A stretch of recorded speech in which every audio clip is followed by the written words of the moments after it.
we'll give it for sure a little bit.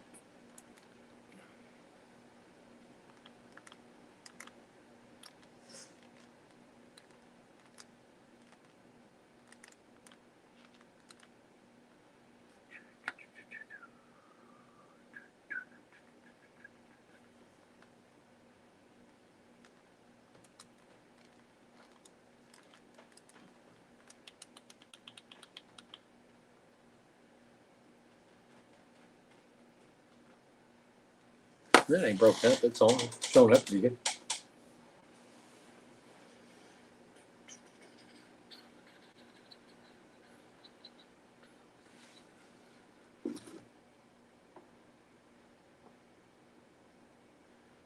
Ranger, what's up, buddy? How's it going? Johnny Settles, Cajun Creations, Joe Hazlett, John Porter. Good evening, fellas. How's everybody doing tonight? It is Friday. A lot of comments for this video. It's a good thing. Always a good thing. DJ Hurricane, good evening. Chris Harris, going pretty good. It's Friday. There is no complaints. I ain't got to work tomorrow, so it is a good Friday evening. Heath, good evening. Everhart Outdoors, Cajun Creations. It's all good. All good here too, buddy. All good. Trying to chase perch tomorrow. Where you going, John? I think me and Zach's going to go tomorrow too. I think we're going to go up to Lake of the Ozarks and pull some jigs or crankbaits or something.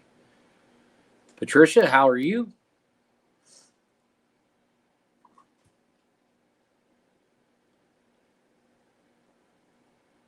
I'm glad to see y'all showing up. I'm not even going to tie nothing tonight. Actually, I'm running late. Got home kind of late this evening. Thank you, Kelly. I appreciate it.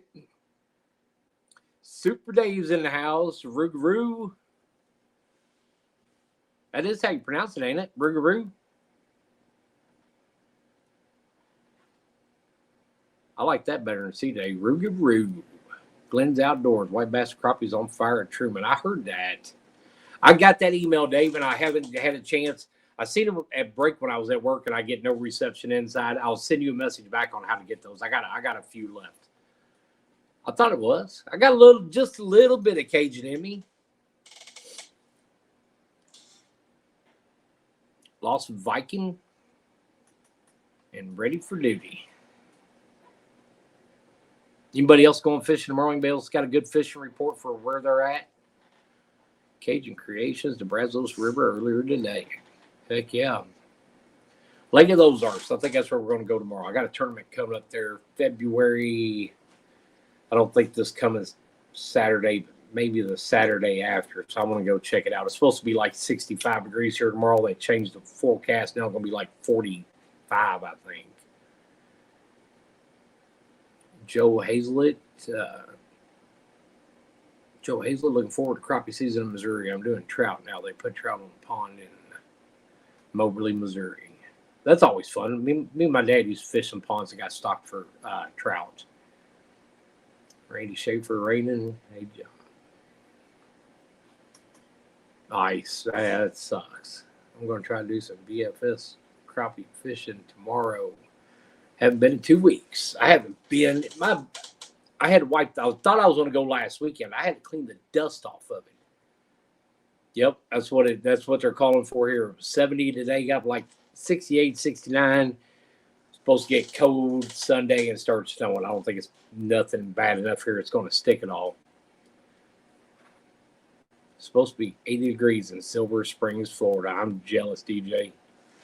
Jealous. I'm ready for some 80, 90 degree weather, to tell you the truth. The older you get, it seems like the more you enjoy the warm weather versus the cold weather. It used to not bother me. I used to not care if it was cold or not. I'd still go, even if it was in the 20s. Man, my feet get cold, I am done. Yeah, it's stupid weather without a doubt. Without a doubt.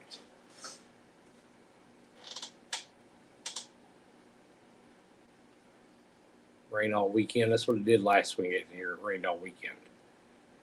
And I was actually, well, it let up Sunday, and I was going to go Sunday, but I was actually afraid that it rained enough that it might have got the lakes a little bit muddy. And I actually kind of just talked myself out of it. Great down the river day, Sandy's were hidden, crappie bite was slow. I'd take a good day over those white bass. Yep, I do too, Glenn. I agree with you 100%. But man, when you get those sandies or white bass out of that really cold water, that's when they taste the best. Scott, what is up? Been muddy there too. Ever heard outdoors? High 50s in Kansas. 50s is where I said I used to draw the line. If it was below 50, I didn't go. But if it's under 50 and the wind's not too bad, I can tolerate it. Eric, the jig I mentioned to you and the other day was one without Schnell. Okay. Catch them in 4 or 5 foot of water on Kentucky Lake with this warm weather. I'm actually thinking, depending on how bad this cold front screws them up, but I think early in the morning they're going to be shallow. I think they're going to be in that 5 to 10 foot range right off the surface is what I'm thinking. 60s comfortable and cool here. Yeah, 60. I can definitely do 60s. I can do 50s, but it gets below 50 and you get a 10, 15 mile an hour wind. I get uncomfortable, and I just rather be working in the garage than be uncomfortable out on the lake. Ranger has tied up some really cool looking mop jigs. I'm glad you got some use out of it. All the rest of it sold. I sold all the rest of it. I actually cut the price in half on it and sold it to a fly tying club that teaches some kids how to tie flies, and they take them out and get to use them and stuff. So when they mentioned they were interested in it, I cut the price in half, and pretty good deal. It was a big box of fly tying stuff. 50 in sunshine, 5 to 10. Yeah. I am too. I'm ready for those warm nights and listening to the crickets and the bullfrogs. And actually, crappie fishing, I like those early mornings when the sun's starting to come up and water temperatures like 65, 67, 8 degrees or something like that. You know, they're pushed up shallow. Man, I love that. That is absolutely my favorite time of year to fish. Love that time of year. Northeast Missouri angler, good evening, bud. How are you? Jay Robin, I learned a lot about tying from you. I appreciate all the videos. I appreciate that. I love hearing that from people. I love hearing people tell me that I've taught them how to do something. That, to me, makes it worth still doing videos. I get sometimes in points where I'm kind of running out of ideas, but I got something pretty cool that's going to be coming in the mail. I can't wait to show y'all. Guys come up with a jig that's pretty neat. I think I might have seen something kind of like it, but he ties them up and they were just really cool. So be ready. When those come in the mail, I'm going to mention this guy and I'm going to give him a big shout out on these jigs. They're really cool. They look like they'd be really cool jigs to troll with or push with. Yeah, I love those. Even though to me, sometimes the spring and the spawn, they're a little bit harder to catch just because they can move so much based on really small temperature fluctuations, wind, sun, overcast days, rainy days. They can be right here in one spot spawning and come back the next day and they're totally gone. They're gone somewhere else. That's the biggest problem with me about spawning crappie. I like this time of year, and I like dead dog summer hot days because they will do about the same thing on both of those. Yep, Scott, I do. I remember meeting you. Tulsa, Oklahoma needs some more weather to kickstart the bite. We did. We was going that way too. We'd had a whole week in the upper 60s, and it was going to be fire Saturday when they said earlier in the week that temperatures was going to be in the upper 60s for Saturday, and then I checked the weather yesterday. It's like 49 is the high, 45, something like that's the high for tomorrow. Still going though. We're going to try it.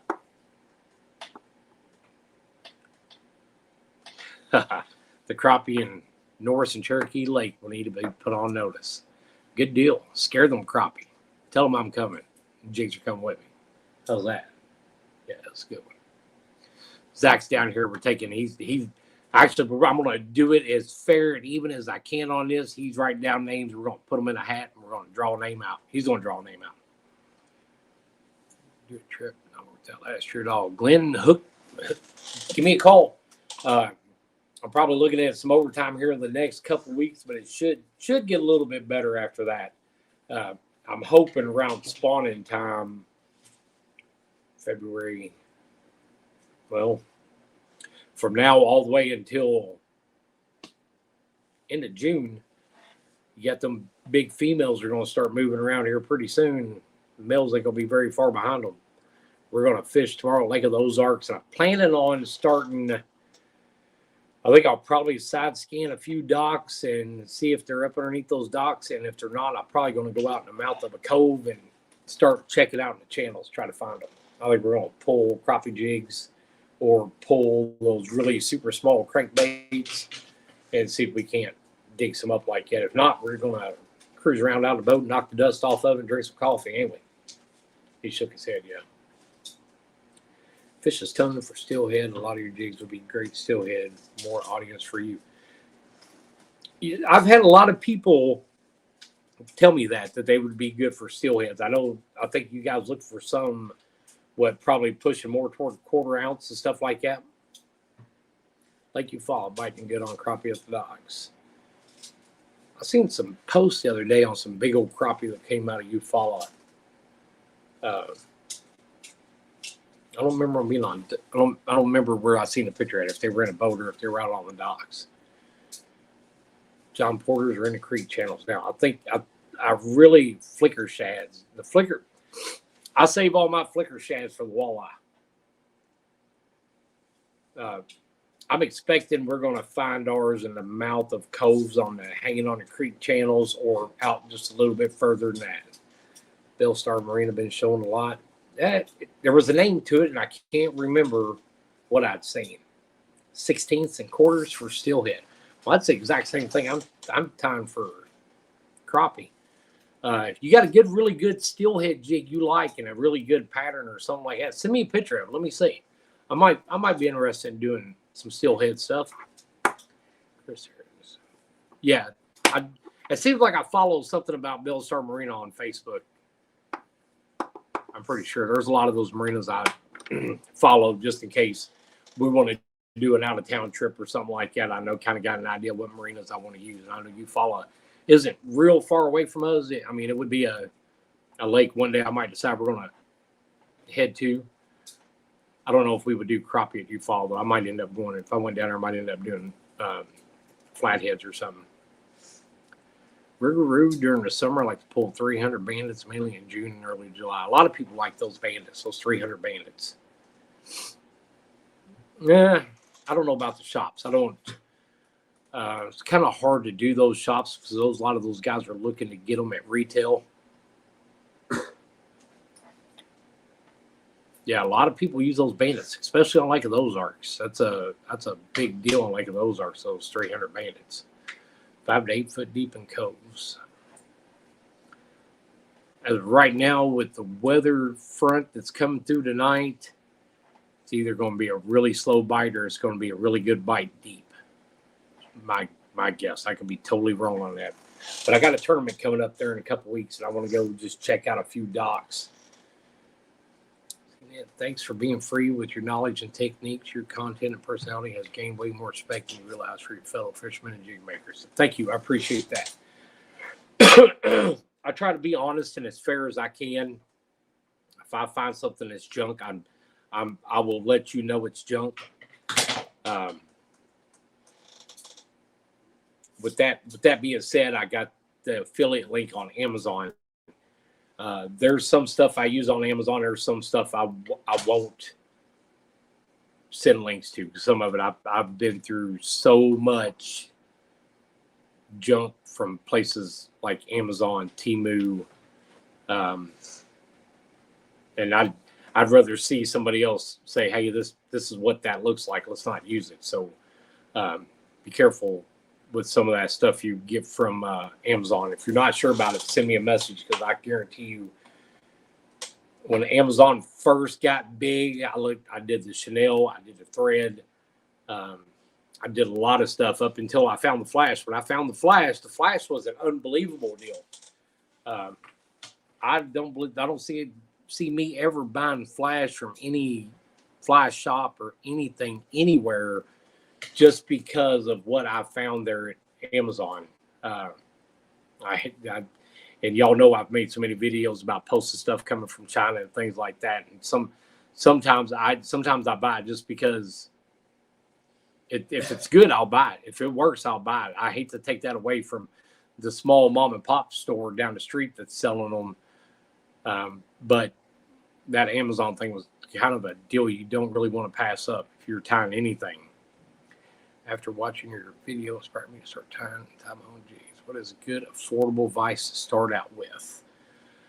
Man, there's a lot of them. If you send me a message or send me an email, I'm going to post my email up here too.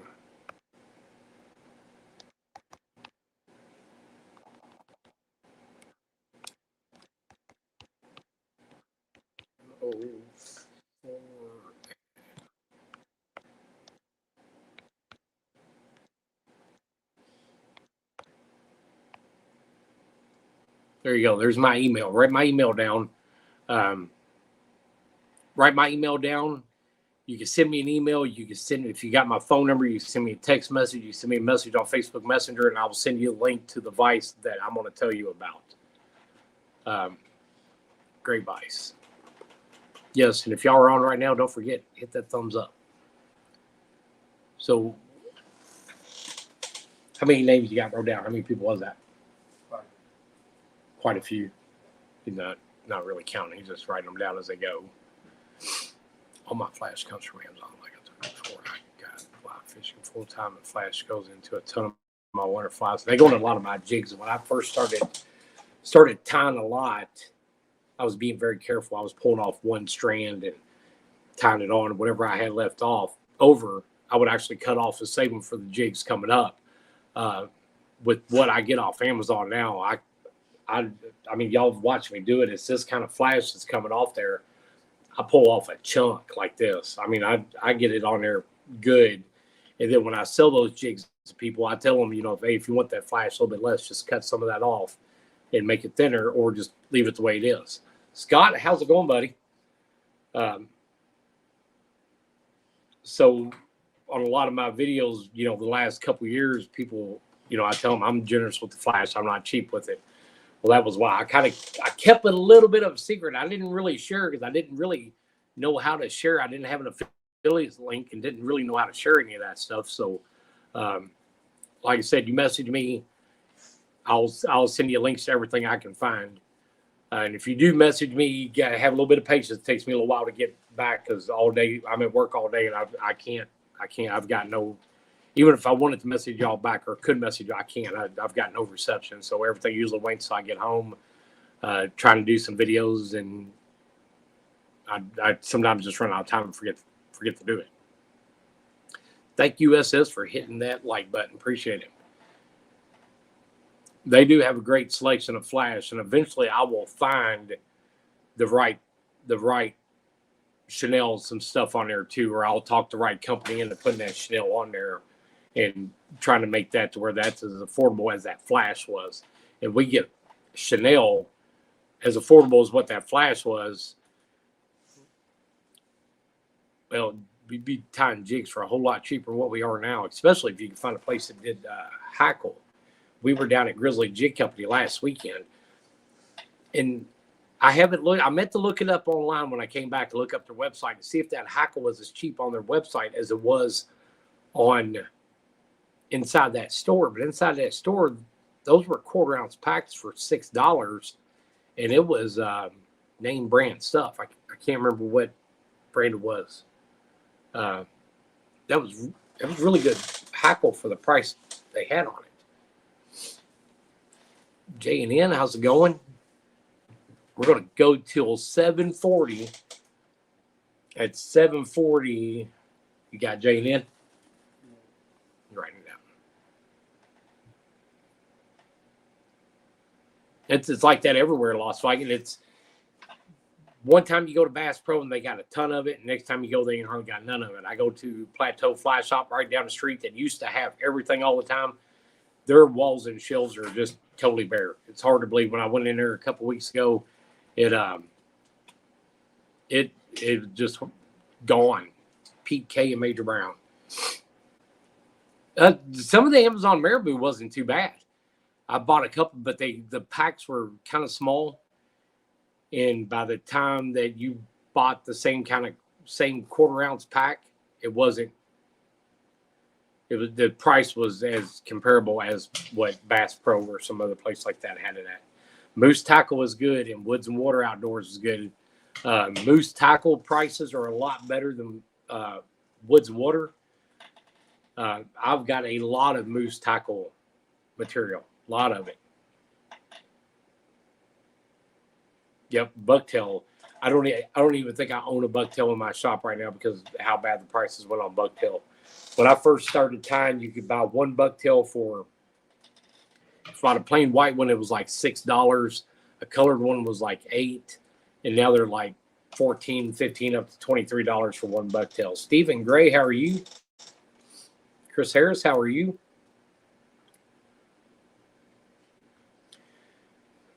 I've heard different things on why the fly shop got so low. What I want to blame it on is that the big distributors are hitting the big box stores first. So the big box stores get all their orders first. The next smaller ones get theirs, and then the small guys, mom and pop shops, get theirs last. I got a lot of Arctic foxtails. I bought a ton of them from Moose Tackle. Doug McGraw, how are you, and how's it going in Louisiana? Yeah, keep the tails off your deer. One time me and Zach stopped on the side of the road and picked hairs off a deer, didn't we? Yeah. We did. I put them in a bag. I actually tied with them. The color is a little bit different than the ones at the stores. They're a little darker. And Northeast Missouri angler, there's a lot of people. If you went to a butcher shop check-in station after deer season, they would probably give you those tails. I know a lot of those hides they sell, but the tails, I think you can get the tails from them. Man, those original jawbreakers, I still got a box of those that I use. That's one of my all-time favorite go-to baits right there. Duck feathers ain't bad. They're not quite as free-flowing as like marabou. They're a little bit stiffer than regular hackle feathers, but they'll work. I've got in that box I had, there was like whole entire duck wings, tails. Killed 13 this year. That's a lot of deer. That's a lot of skinning. We killed one. Zach killed his first one this year. It's pretty decent deer. That's the only one we took. That was really actually the only weekend we really got the deer hunt. That's a lot of deer.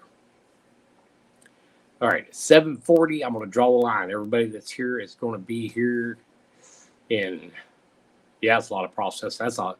But think of, you're going to be having fun making deer jerky all year long. Yeah, that's a lot of process. I never minded the processing part too much. If I had the right place to do that, the right table, good sharp knives and everything, I always kind of enjoyed processing deer. Your dad does it?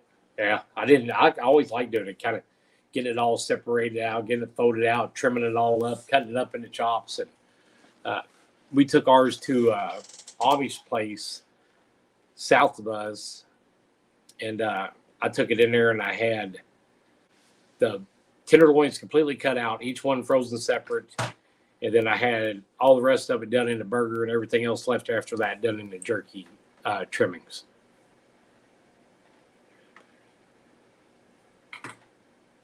Yeah, a lot of places. Somebody told me they went to this place and they gave them like half a garbage bag full of bucktails. Just get them home, open up the white side, cut all the way down and dig that cartilage out, pin that skin back on a board, scrape all that fat off of them, just pour some, you can do salt or you can do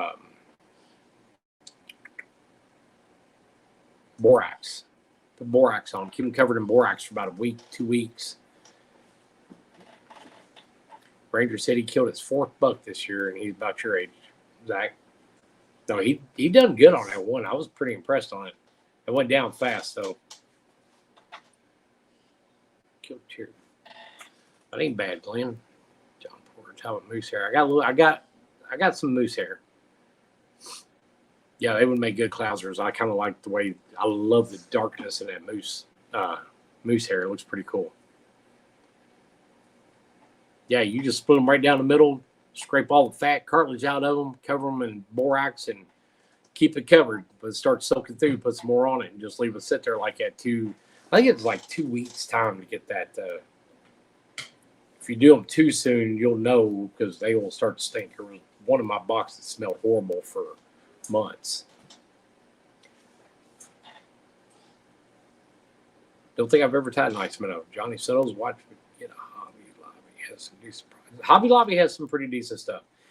One thing I'll tell everybody that goes there and they see them big old boas made out of marabou or hackle or whatever they are. Pinch one of those feathers between your fingers and pull it. It will snap right in two. Check some of that stuff because I will go into a store and if I see something's got a bunch of feathers and think I can use it, grab one of those feathers and pull it and see what it does. Buddy of mine keeps wanting to tie jigs out of my beard here. I did that one time for a friend of mine. Had a big beard and shaved it. Wanted me to make some jigs out of it. And I did. And that's the last one and the last time I ever did it. Don't forget the plentiful squirrel tail. I have got, how many squirrel tails we got? 350, 500? We got a lot. Check. A lot of that stuff looks really good, but be careful with it. Because I did the same thing. I seen that big old feather boa, and I was like, man, that's going to be good. And when I started wrapping those feathers in my thread, it actually broke that feather in two. And then I sat there and got playing with it. And every time I go, I was like, well, maybe I got a bad one. I'll pull that feather, and it just breaks right in two. All right, so we drew the line right there. Split shot baits at him. Right, Richard Coons. Okay, I'm not in a big hurry for him. If Richard, do me one favor too. Before you send me one with that blade on and just tied and no Chanel. And then, if you can, send me one with just the jig head and the blade so I can kind of see the process on what it goes through. And then I'm going to do a video with those jigs. I want people to see those. I think they're really cool looking. And be ready, Richard, if you're wanting to sell them. I'll probably get, you probably have some orders coming after I get done with that video.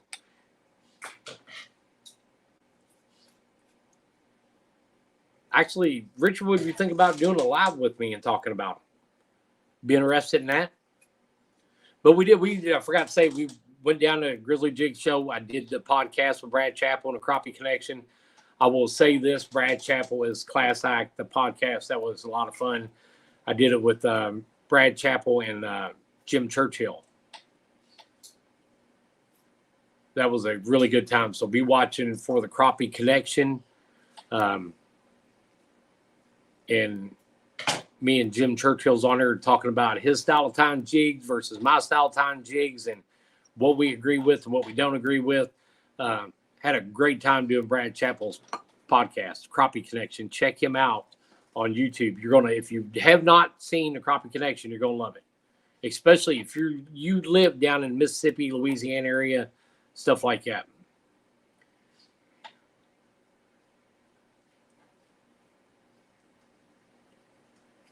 Jigs for catfish. Yes, I have tied jigs for catfish, and they actually work. Put them on. I don't know if I'd call it a jig.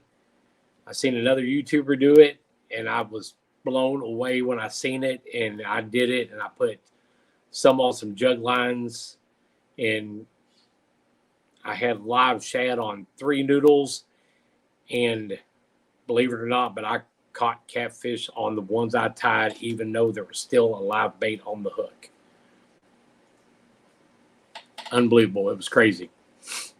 Yep. If you haven't hit that like button, please hit that like button.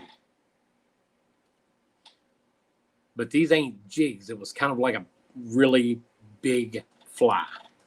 And I mean, I'm talking like a really big fly. I'm talking like one 4 inches long, the great big, just a big bass fish and worm hook tied with some bucktail. I need to do a video on those, but I don't think people would believe me if I told them that we were catching catfish on those. But I would have my bait at the bottom, about 10 inches above that. I'd have another stinger line running off it, and then I had a big fly tied to that. And they were hitting the fly more than they were hitting the live bait.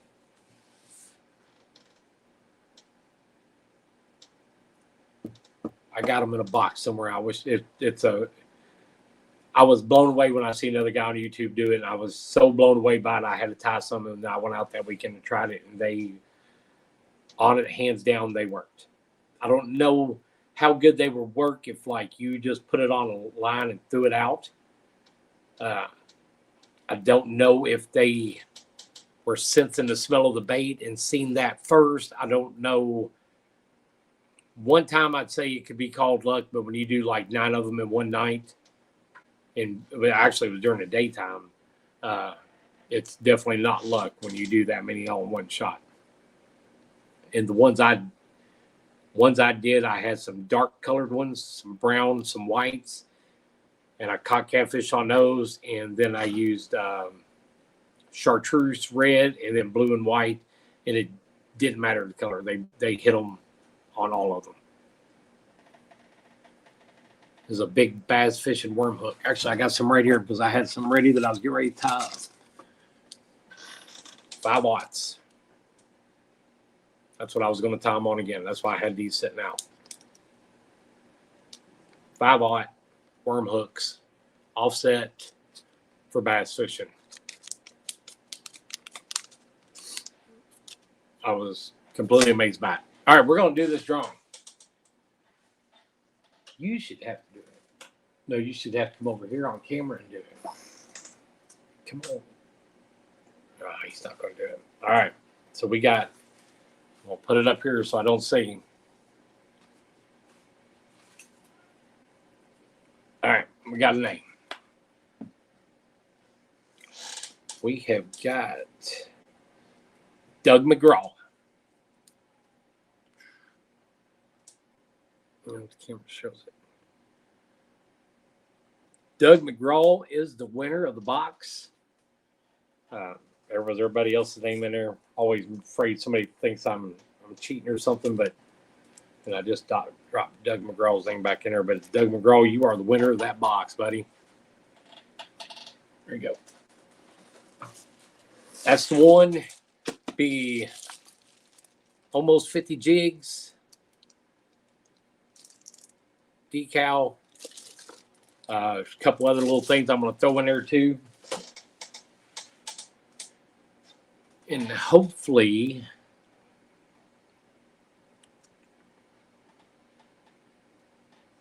the end of going into this week, we'll be back into doing my lives on Thursday night.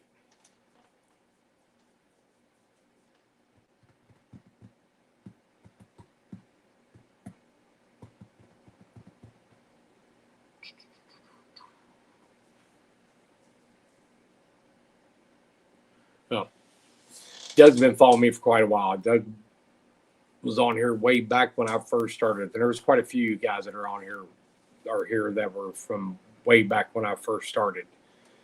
I'll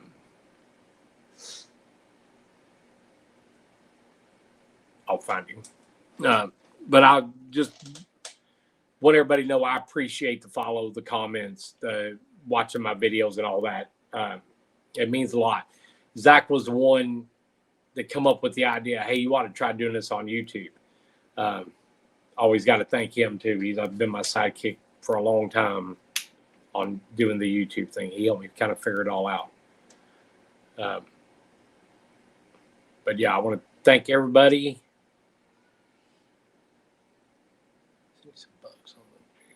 Okay. I actually forgot about it. I couldn't think of what you were talking about.